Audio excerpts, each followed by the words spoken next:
All right, welcome into another edition of Catching Up with Tommy Mack here on 1010XL's podcast platform, 1010XL.com, the 1010XL app, live on Facebook as well, and then shared all over the podcast world and social media. Thanks to my man, Grammage, who I'll introduce in just a minute. Of course, hot off the practice field that happened just, an hour ago. They got done roughly. Maybe a little bit over, full day of pads, so we'll talk about that. Lots to get into. A little news around the National Football League, including in the AFC South. That's pretty darn important. We'll talk about that and just people that have stood out in practice today because, again, it was a pretty good practice. Always brought to you by my friends at Team Tommy Mack, a group of businesses that I personally endorse, and they're always there for you. Whenever you need them. I've been through the list, and I'll go through the list again today. It's a real estate, carpet, food, an attorney, whatever. You name it, Team Tommy Mack can handle it all for you. We do appreciate each and every one of them. All right, let's say hi to Grammage. Grammage, good morning. How are you? Good morning, sir. You and I watched a little ball today. We did. It was good. It brought back a lot of memories. So today's my birthday. Happy birthday. Thank you. 54 years old. It's your Brian Urlacher year. What's that? It's your Brian Urlacher year. Yeah, right. I guess I got to go with him. I didn't do any other than Randy White. I can't think of another 54. So Urlacher's a good one. He's a Hall of Famer. There's no doubt there. But it brought back memories because I think I told you last time I was on the podcast, like all my best friend growing up, Brendan's birthday's yesterday. We're a day apart. Texted each other back and forth. Of course, you don't talk anymore. It's all text. But anyway, when we were kids, we would go down. His mom and my mom would take about 10 of us, 8 of us, whatever, and go down to the Bears training camp. And that was our birth. That's all we wanted to do. Now, eventually, we turned into other parties and stuff. But for a good 5 years, that's what we did. And we used to stand right on the sideline. It was absolutely incredible. Seeing Walter Payton, seeing all the old-timers. It was great. Great time in my life. But I thought about that driving in today, and I'm like, and look where you're going today on your birthday. You're going to training camp. So there you go.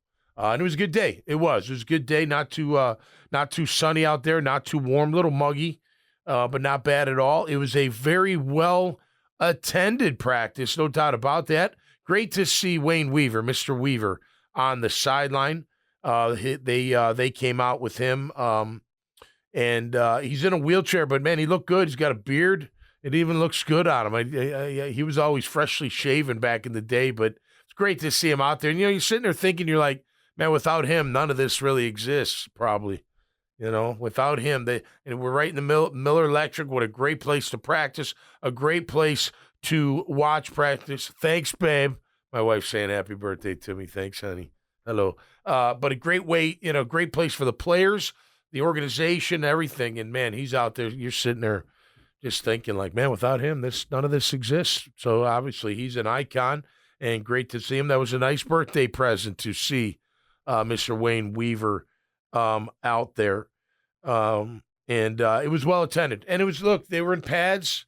It was physical. Grammage is going to tell you firsthand because I knew something happened to Brandon Sheriff because he came off the field and asked for a towel. He was wiping something. I didn't know that it was his nose, but I knew it was something.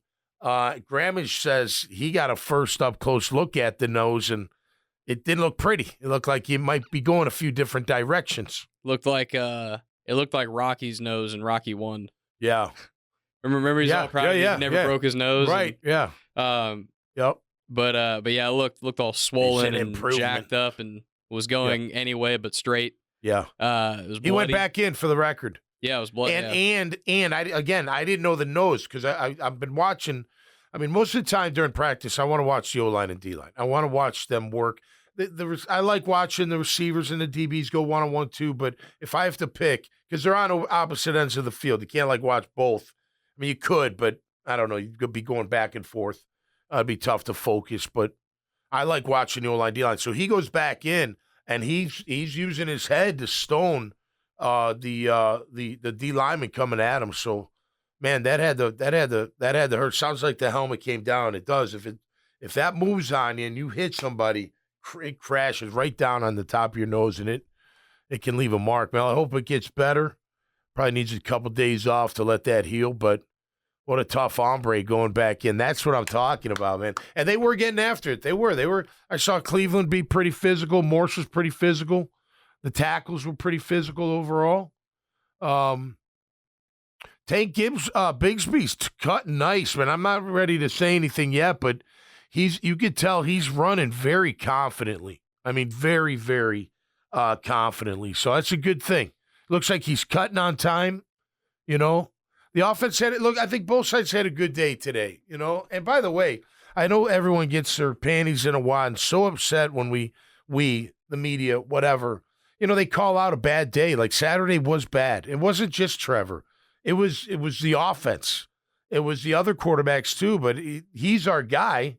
So he wasn't good. Now, he came back yesterday. He had a good day. Today he had another good day. You know, so they're getting into their rhythm, you know. They're not used to playing that kind of defense, so it takes time to settle down.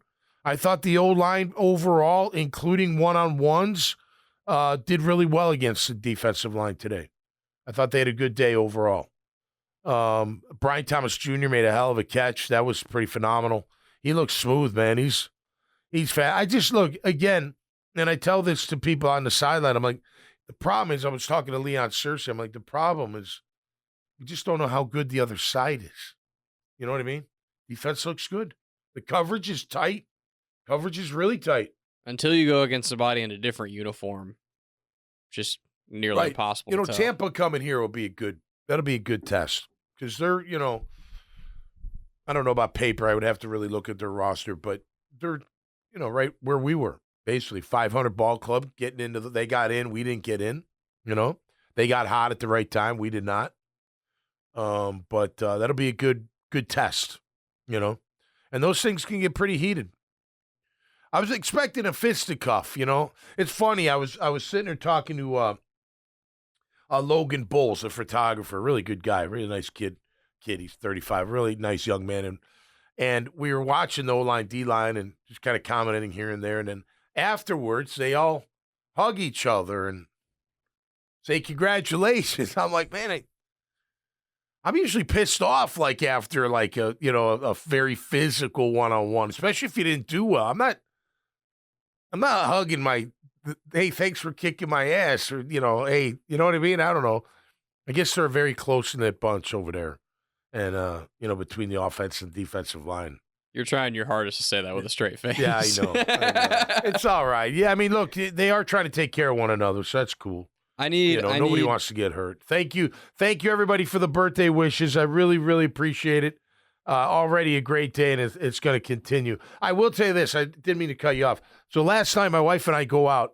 I'm like, let's just go out. We'll go sit at the bar at Marker 32. It's one of our on special occasions. That's where we'll go. And I said to her, I think a new thing to do is celebrating your last day of the year you're leaving, right? I'm going to 54, so last night was my last night at 53. You celebrate that, right? Like, thanks for a great year. You know what I mean? Ready for 54. It's almost like New Year's Eve. You know what I mean? I'm like, I think I kind of like that. Like, I'm saying goodbye to 53. Hello, 54. Rock and roll, hoochie coo, and have a little celebration. You celebrate today too. It's not like you don't celebrate on your birthday. I'm going to see my mother, God bless her. Can you imagine birthing this head? That poor thing. No, I'm kidding. No, I'm not kidding. But I'm going to see her after this. Trying to get her to answer the phone so I can take her out to lunch. But we'll see what happens. What happens there. All right, little look around the NFL, especially in AFC South, because pretty interesting news. 2 players, 2 different teams, suspended 6 games for PEDs. And then one, the Indianapolis Colts, they lose their top sack leader from a year ago to an Achilles tendon tear. I don't like guys getting hurt. I want them full strength when I play them, but looks like Samson Ebukam, you've seen him. He's a really good player, man. He had 10 sacks, 9.5 last year. Anyway, they lose him to an Achilles tendon tear. The Titans' Arden Key gets popped for a performance-enhancing drug. Who's that? I've never heard of him before. He built the city. Yeah, he saved the city, right? He saved it. Yeah, from drowning. But he's suspended for 6 games. And Danico Autry, who was with the Titans, went to the Texans. He's suspended 6 games. So it looks like I think Houston we'll see in week 4. And Indy we see early too, I think, don't we? Indy is like I can't remember. It's not week 3. Week 3 is the Bills game, Monday night game. Maybe week 5 or something like that. Okay. I don't know. Yeah, so that'll affect. The PEDs. I wish they would come out and say what it is. Wouldn't you want to know, or like to know? Because what if it really is? Everybody says it's a supplement. It's over the counter. I didn't know. I don't believe any of that. I believe they know exactly what's in their body. And then somehow they get caught, right? Maybe they don't test their blood every week, so your testosterone levels are where they're at, right? You're supposed to do that kind of thing if you're on testosterone and you're trying to keep, because they give you an allotment, like you have a what do they call it? Like a little window, if you will. Like even for weed back in the day, they gave you like 15 nanograms or something like that. So if you had a hint of marijuana in your system, they didn't flag you for it if it was underneath the 15, the allotment of 15. So I know with the performance enhancing stuff, there's a ratio there, right? So I've heard like testosterone, here's your testosterone, it's 4 to 1. So if you fit it within that, which seems very odd because you double your testosterone, you absolutely feel it. I've done it before. You absolutely feel it. Like it's like you're Superman, So maybe they don't fit it underneath, or maybe it's something, could be something else, Adderall was big. They banned that, right? Guys were using Adderall to focus. Smoke weed before the game, pop an Adderall before the sideline, and we even out and go play, right? But I don't know. As far as I don't know. I find it interesting how we view it differently. Like nobody cares if the fighters are on anything, right? The UFC, MMA guys. I don't know. I'm not sure how that.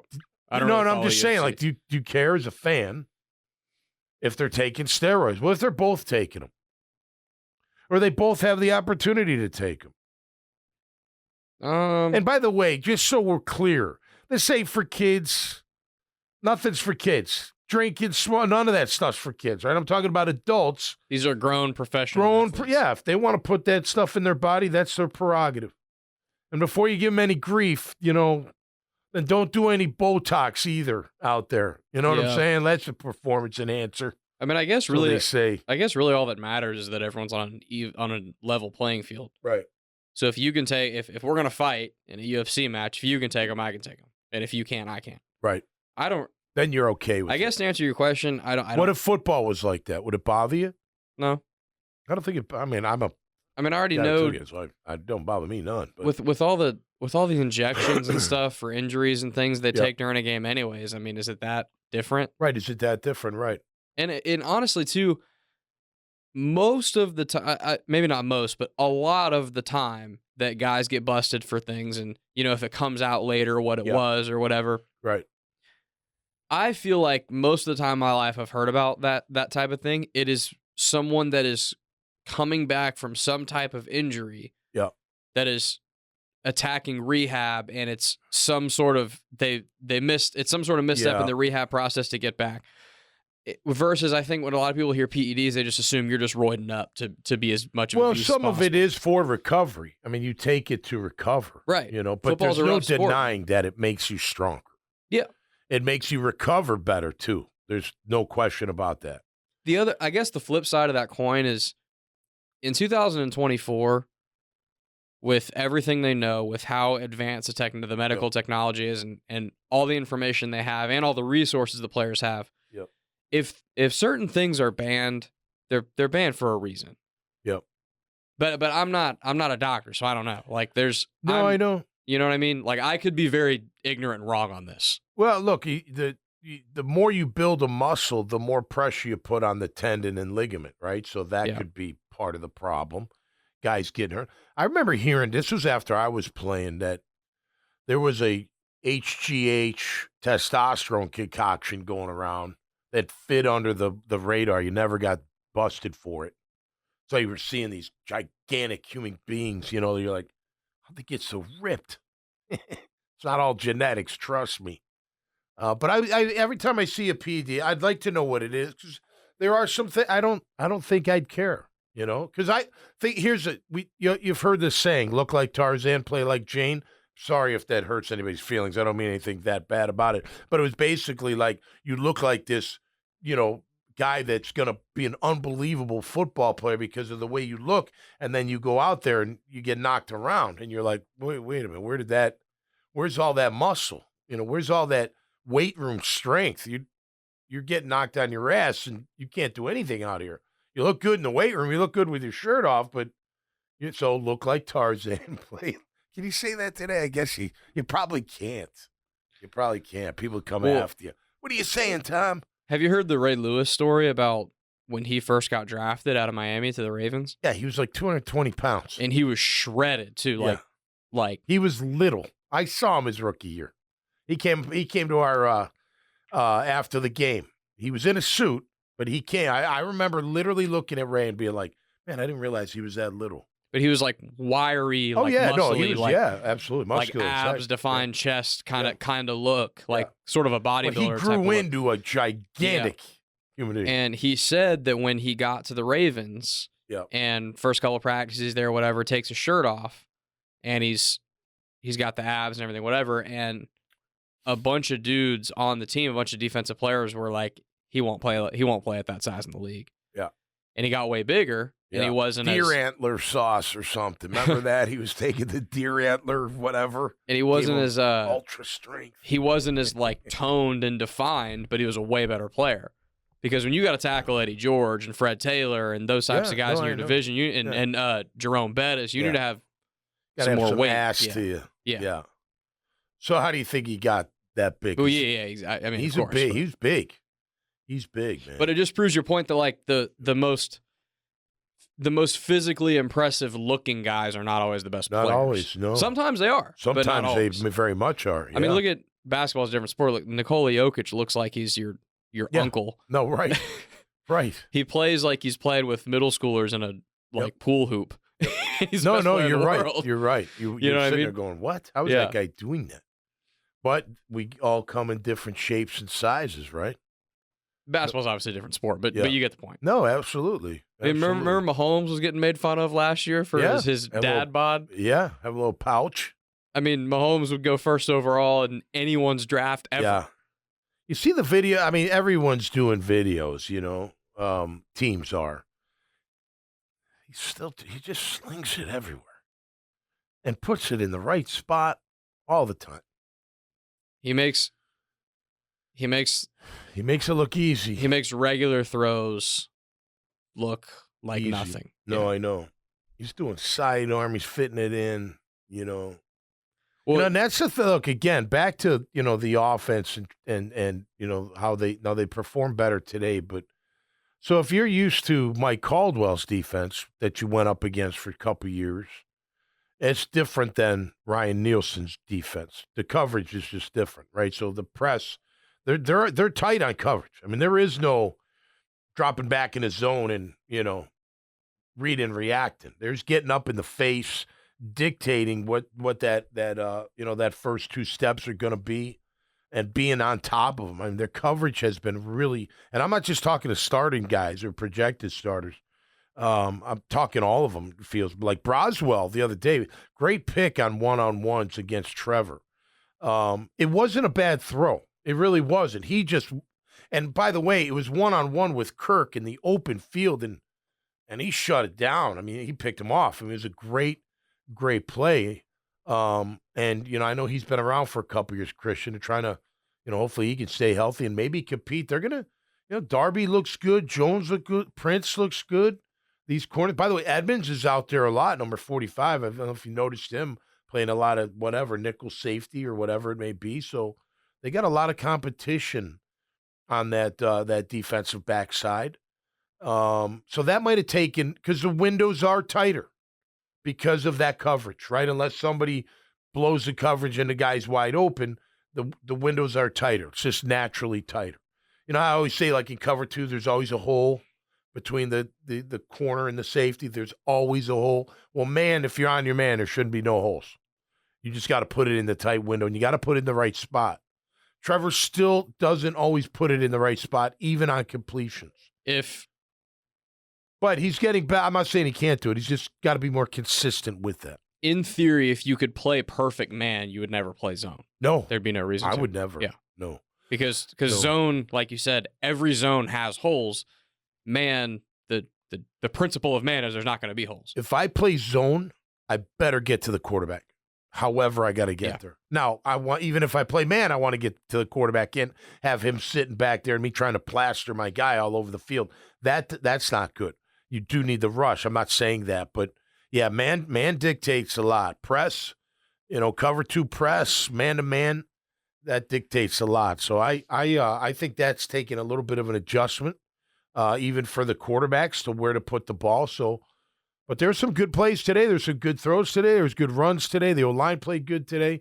I thought it was a pretty even matchup. If I had to, I'd probably give the edge to the offense. You know what I mean? Overall performance, but pretty close. He made their plays. They were thumping. That Aluakin, man, he just makes play after play after play. Yeah. And this whole Lloyd at my just leave Aluakin where he's at. I understand, like, Will can free you up more, right? But he's so good at middle. Like, I don't know why you'd even mess with Aluakin. He's played Will before, though, up in Atlanta. So he's played both. But I'd keep him as my Mike. And Lloyd's making plays, Just, I don't know about his coverage down the field, And as a Will, you do have to, got to take number 2 a lot, So they'll all work that out. Mooma had a couple hits today, I like to see, because it's funny, me and Big Surse initially were like, man, you don't hear any popping. And then those last 3 or 4 periods, they got after it pretty good, or 5 periods. It was good. Overall day, they'll be back in pads tomorrow, and we'll see if they can stack some together, right? So, you were just talking about. You got something for me. Well, what you were just talking about with the defense, it transitions into that well. So, okay. So you were talking about the defense, and I told you offline that I had a take I wanted to present in front of you. So, right. I agree with you that the coverage has been really good. I'm really encouraged so far from what I've seen out of Nielsen's defense and what they're doing and everything on that side of the ball. Yep. I also think this is part A of what I want to present to you. Tell me if you agree with this. Do you think this year they seem to get down to business a little bit quicker with stuff? They seem to get to the team periods a little faster. They seem to they open up the playbook more. There's not as much hand-holding and babysitting of the offense, if you will. Like, it's almost like, all right, practice hadn't been going on for very long. We're in team, we're in red zone, whatever. Yep. We're competing, let's go. Yep. There's not, you know what I mean? Like, and Press even said as much the other day in his press conference. He said, a lot of days we kind of slowly progress through practice, first down, second down, third down, whatever. Like, the other day when Trevor struggled in red zone, they just went straight to red zone. Like, they were immediately, like, pretty much right off the bat. That was a pressure cooker for early on. Right. Yep. So, A, do you agree with that? Just being at practice for a couple of days, does it feel like they're stepping on the gas a little more to get to certain things? Yeah. Incompetent. Have you felt that way? I think even in their individual drills, and I'm not just talking to quarterbacks, I'm talking all around. I don't know if you call it attention. There's more assertiveness, if you will. You know what I mean? They're being a little bit tougher on the guys. There's a little bit more pressure to perform. There's a little bit more, all right, you got to be here ready to rock type of thing. Yeah. There's just less dilly-dallying. And Doug's camps have always been efficient. I don't want to make it seem like they're just wasting time. No, they're not. Right. But it just feels like this year they're kind of getting to the meat and potatoes faster, I guess. So that's part A, and I think you agree with me there. Yep. Part B is Trevor has the first couple days struggled. Saturday was really bad. I was there. It was a tough watch. Yep. The last couple days have been better. Yep. Is that good that it seems like they're making practice harder on him? Yeah. I think 16 is being challenged more in practice. In this week that I've seen, they're throwing more at him. They're making life more difficult on him, probably some because of Nielsen and some because the offense is doing this on purpose. And I think that's a good thing, man. If he has a pretty tough camp and they're throwing a lot at him and it's intense and it's hard and then Sunday feels easier, that's coaching, in my opinion. Yeah, no, the thing, look, the picks to Wingard had nothing to do with not knowing, where to go with the football. He just underthrew. He threw it late, especially on the one, and then he threw it in the wrong spot, and that's where Trevor gets into trouble. So, am I concerned about? I'm not concerned about it, but there is, you gotta keep an eye on that. I'm more concerned with his. And we haven't seen it yet, I don't think. I didn't see the Cisco pick. Was that off a tip ball? No, Trayvon. I missed the Cisco pick on Saturday. I had left. I saw it. He was trying to throw it down the seam. I want to say to Ingram. I don't remember totally. It was either to Ingram or Gabe. They kind of look similar on the field. Overthrow him, or what was it? What was it like? No, it was the same thing. It was just late. It was late. So same as the Wingard picks. Because to me, there are differentials in how you throw picks, right? Did you not see, like, the backside safety when, you think the guy's wide open, you go for it, and the guy's just baiting you. You don't even see him. Compared to underthrowing a 7 route. You know what I mean? Neither one are good. I'm not saying that, but the ones where he doesn't see the awareness, he's got to have that awareness. So, hopefully that is better. But, yeah, look, the pressure's kind of on. It should be. Your owner just dealt out, $1 billion or something like that this offseason? You know what I mean? Maybe that's a little stretch, but he threw out a shit ton of money for these guys, and he expects them to win. I mean, Doug's not on the hot seat or nothing, but he's got to win.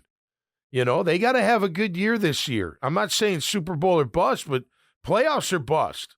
They don't make the playoffs. It's an utter disappointment, I think, this year. Now, you can't say that today because you don't know what happens. I mean, look, if they lost Trevor, it would be terrible, right? Then you're not going to probably have a very good year. So, if you lost key guys to injury or something, then nobody could back up, then that's different. You know what I mean? But they got to get in the playoffs. It's time, man. They're saying all the right things. They're doing all the right things. They are getting after it. And again, it was physical today. I'd like to see the one thing. Now it's funny because I was saying to Leon, I'm like, and Dempsey earlier, I was like, man, I got this timing thing worked out, right? I showed up at 9:30 again today. Perfect. Getting right in the team. All the warming up, all the individual drills, all the stuff on air, all that stuff that's important to do is over. And I just walk in, and it's like, here we go. It's important to do, but it's boring to watch. It's boring to watch. And it is important to do. Now, I still think that they should cut a little bit of that individual time because they go for an hour. It's an hour when it's all said and done. Not just individual, but on the air stuff plus individual and that. They're basically 45 minutes to an hour. And then they get into the one-on-ones, the team, that kind of stuff. I'd like to see him cut it a little bit and get into a 9-on-7 inside run drill once a day. Just you're popping, right? I was impressed with the popping today. They weren't killing each other, but there was some good hitting going on. And there were some names that looked pretty good out there, and we'll get to those in just a minute. Of course, Team Tommy Mac, always there for you when you need them. No doubt about that. Get thrown in jail. Chris Lucero's bail bonds, baby. Gets you out in a clink. You need new flooring? How about the highest quality, the lowest prices at Carpet Man Flooring? J-Dog, they're hauling your construction debris. They're taking care of your junk. They're taking care of military families. Michael Nickus is State Farm, my State Farm agent for 20 years. He should be yours as well, handling all types of insurance for you and your family and your business. Family Tradition Specialty Foods, home of Coconut Joe's. The new sauces are coming out in August. Can't wait. They've got 2 new ones coming out, spicier than ever, from what I am told. Code Ninjas with 4 great locations. Get your kid into some technology, learning how to code, learning how to build games, and learning about security, all of it. When they're done through the program, they can go out there and get themselves a job in that field. It is that good. Azar sausage, always good, whether in your favorite dish or in a bun. Azar sausage is the one. Get them at Winn-Dixie in your fine local grocery stores. Salt Air Inn and Suites, boutique hotel right off the beach, 4 blocks off the beach in the heart of the entertainment. They call it the town center. The locals call it the corner, but it's whatever you want to call it. That's where all the action is, bars, whatnot, restaurants and shops, a little bit of office too. You can always find that. But Salt Air Inn and Suites, a great place with boutique service. Newmark Phoenix Realty Group. Okay, I've known Phoenix forever, man. They're friends of mine. I started out with Phoenix Realty back when they were Grub. So sometimes I call them Grub, but it's not. It's Newmark Phoenix Realty Group, and they do everything commercial real estate wise, whether it's industrial investments, commercial, office, retail. They take care of it for you. They've been together since '93. They're one of the best groups out there and some of the best people I know, and have known them for a very long time. Graffiti American Burger Bar, home of the McManus Burger. Make sure you check out all your TV watching, your sports watching at brand new ownership. Well, not brand new, about a year old, but they're fixing up, making great waves over there at Graffiti American Burger Bar. I want to thank 1010XL for hosting this show. I always appreciate that. Big time. All right, so O-line looked good today. Sheriff in Cleveland, I pointed out, I thought they were getting after it. And now that after you hear that Sheriff broke his nose and it's nasty, then goes back in and finishes practice. That's what I'm talking about, man. He's looked good this camp. He looks like he's in shape. You know, they all look athletic. They all look athletic for the most part. But yeah, that was pretty badass, man. He went back out there and he finished the job and did a great job as well. Cleveland, I thought, was getting after it. Pretty good clip. You know, they were pretty feisty in that red zone. You know, I think they each got the ball in the 20 going in. I thought there was some good hitting there. Just more accountability, in my opinion, watching practice. Like, I don't like Walker Little false started. They pulled his ass out.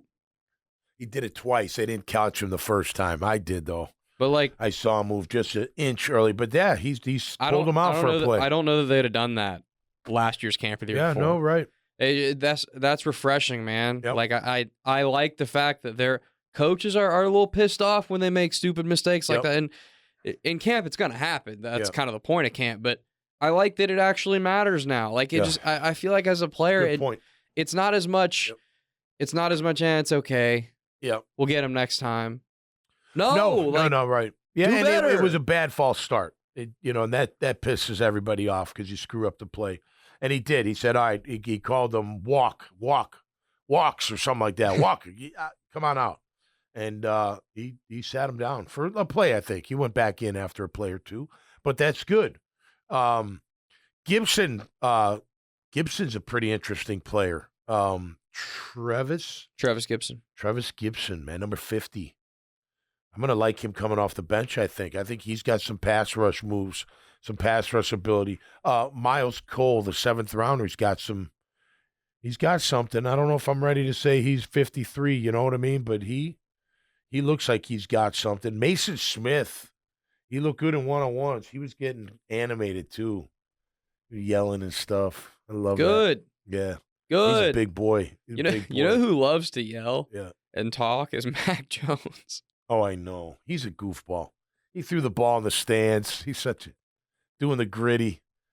I don't know. He's a little goofy for me. Good job. When you were talking about that, I just thought of Mac Jones. Yeah. Yeah. They love him. You can tell they love him. Like, he's probably the jokester of the group or whatever. But he throws a good ball, I mean, he does. But yeah, I wonder what they charge him for that ball. Used to be $250.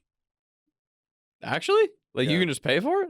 Hey, yeah, they You got to pay for it. You got to pay for the ball. You don't just get to throw the football in the stands. Well, I thought they made you give it back. I didn't realize there was even an option to buy it. They fine you if you do that. So you're basically paying $250 for the ball that you just threw in the stands because they're fining you that much. Yeah, I'd do it. He's got the money. What's $250 to him? You know what I mean? So anyway, pretty interesting stuff. Let's see. I did write Darby's having a good camp. I got Gibson on there. Broswell's playing well. Jones Jr. making plays. Oh, Jerry and Jones making some plays. I like Prince too. I like Edmonds. I like seeing them out there. They're looking good. And yeah, Bigsby, look pretty good. Wingard looked like he came up lame. I hope he's okay. Thank you guys, everybody. Thank you for wishing me a happy birthday. It's a great day, no doubt about it. Good to be alive. Good to be alive another year. But yeah, I was looking, and again, you just got to keep it in perspective. Even when they don't look good, it does frustrate you, especially when you're out there. You're waiting a couple hours for them, not a couple hours, you're waiting about an hour for them to get going. And then when they can't complete a pass, you're like, what the bump? What am I doing out here? Like, I'm almost wasting my time, but I have to be out here because it's my job and I got to see it all. You know what I mean? And then you crap down your leg and you're like, oh, come on. But then when you come back, it's exciting. Look, we're fans too, We're not, any kind of curmudgeon, don't want them to do well. We want them to win. And when they make good plays, we get excited too. No doubt. So hopefully they can stack them together, Grammage, and get ready. Keep going up that hill, man, until it's ready for big time go time. We'll bring it back to you on Friday. I hope, just to put a bow on what we talked about a minute ago. Yep. I hope by the end of this camp, I hope it's Trevor's toughest camp he's gone through. I don't necessarily mean he performs the worst. Yeah. I mean, I hope he's pushed, he's challenged, he goes through the most, and I hope they throw the most at him, make life as difficult on him as possible in camp. You know what I want to see? He needs that, in my opinion. I want to see when I see the Chiefs, highlights. 3 touchdowns in a practice, and unbelievable throws. You know what I mean? That's what I want to see.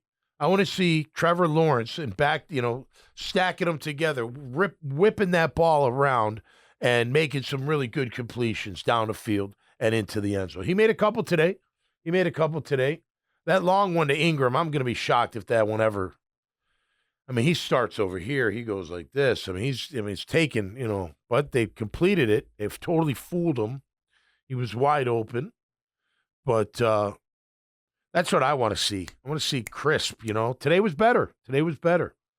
And look, you want the defense to do well. It's not like you want the offense to totally kick their ass, but even if he throws a couple touchdowns on them, that's 2 plays out of, 100? You know what I mean? It's okay. You want that. I thought as a team, you want that. I thought today was the best practice in terms of, like you said earlier, competition, thudding up a little bit. There was good back and forth. Defense made some plays. Offense made some plays. It was just it was good that it felt like both sides were really getting after it, after each other, and both won some, lost some. I don't know, just it felt productive today. No, I agree. I thought it was their best one yet. I thought today was their best practice. So hopefully they can stack another one. I think they're off Thursday. I think they get a day off on Thursday. I think they go Monday, Tuesday, Wednesday, off Thursday. I think I saw that in the scheduling, if you will. All right, well, we'll be back on Friday. I'll keep giving you my Tommy Mack training camp reports on Facebook, brought to you by Team Tommy Mack, of course. Going to go out there again tomorrow. They should be in pads again, I would think, at least uppers. And should be a good, tough practice. I tell you, eventually they got to practice in the afternoon. I mean, you got to. That's when you're playing, And it is hotter. It gets hotter as the day goes longer, right? And it's pretty hot out there. Don't get me wrong. I'm not saying it's not hot out there from 8:30 to 10:30, 11, but I don't know. I'd like to see some 1 to 3s, That's when it's wicked hot. Can't breathe in that heat, but that's when you're playing your home games for the most part. For the team getting better, I agree. Selfishly, I not for us. Disagree more. Although that you get shade if you just stay on that one side. Yeah, that's true. If you don't move, you can stay out of the sun. The Miller Electric Center does a great job of They shade. do. The problem is when they're on the other field away from you, you gotta move to go see them. The defense spends most of the time on that far field. Yeah, no doubt. All right, that'll do it for us this time around. Again, thank you so much for the birthday wishes. I really appreciate it. I told my wife, I said, all I want tonight is some sushi. That's it. I'm thinking sushi tonight. That's a good old American meal. Gonna watch the Olympics. Yeah, I still watch. I could care two craps what any French people think about anything, so I don't care what they do. They've been dressing in drag for centuries anyway, with lipstick and wigs and all that stuff. Whatever. Who cares? I'm watching the women's gymnastics tonight because I tell you what, when Simone hurt that ankle or calf, whatever it was, we were like, oh, man. Hopefully. But she toughed it out. Talk about a tough little girl, young woman, I should say. And we hope the whole team does well. So tonight, get into the Olympic mode. I will. That's what I'll be doing after a nice sushi meal with my family. And going to have a good day. Going to go see my mom. It's birthday day for her. So happy birthday to my mother. All right. You guys all have a great day. Until next time, stay safe, be cool. And we'll see you right here on Catching Up with Tommy Mack. Peace.